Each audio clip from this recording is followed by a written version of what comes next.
আসসালামু আলাইকুম এভরিওয়ান। আজকে আমি সন্ধ্যার নাস্তার জন্য বানিয়েছিলাম হচ্ছে পেঁয়াজু। আর এখানে আমি পেঁয়াজুর জন্য পরিমাণ মতো মরিচ পেঁয়াজ কেটে নিয়েছি। দেন এখানে দিয়েছিলাম হচ্ছে হলুদের গুঁড়া, লবণ। এটা দেওয়ার পরে আমি এগুলোকে অনেক ভালোভাবে মাখিয়ে নিব।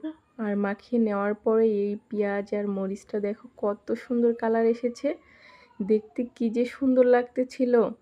দেন এখানে অ্যাড করে দিব হচ্ছে আগে থেকে বেটে রাখা ডাল। এই ডালগুলো আমি আগে থেকেই ব্লেন্ড করে রেখে দিয়েছিলাম। আর এটাকে আমি অনেক ভালোভাবে মাখিয়ে নেব। আর এই পেঁয়াজুটা আসলে পছন্দ করে না এমন মানুষ পাওয়াই মুশকিল। আসলে ছোটো বড় সবাই পেঁয়াজুটা ভীষণ পছন্দ করি আমরা। আর আরেকটা কথা হচ্ছে পেঁয়াজুটা কিন্তু ভাত দিয়ে ভীষণ মজা লাগে। তোমরা কে কে পছন্দ করো? আমার ফ্যামিলিতে কিন্তু আমরা সবাই এটা পছন্দ করি। ভাত দিয়ে খাইতেও কিন্তু এটা ভীষণ মজাদার। আর পেঁয়াজুটাকে ভাজতে হলে অবশ্যই চুলাটাকে তোমার লো হিটে রাখতে হবে। লো হিটে আমি পেঁয়াজুগুলোকে অনেক সুন্দর করে ভেজে নিয়েছি, দেখতেই পারতেছো।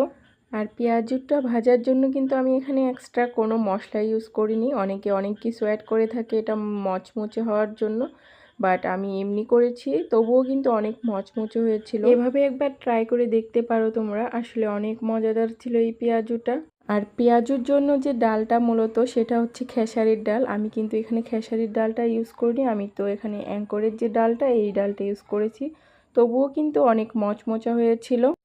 দেন আমার পেঁয়াজুর ফাইনাল লুকটা তো অবশ্যই দেখতে পারতেছো, ভীষণ লোভনীয় হয়েছিল আর খেতেও ভীষণ টেস্টি হয়েছিল। আল্লাহ হাফেজ।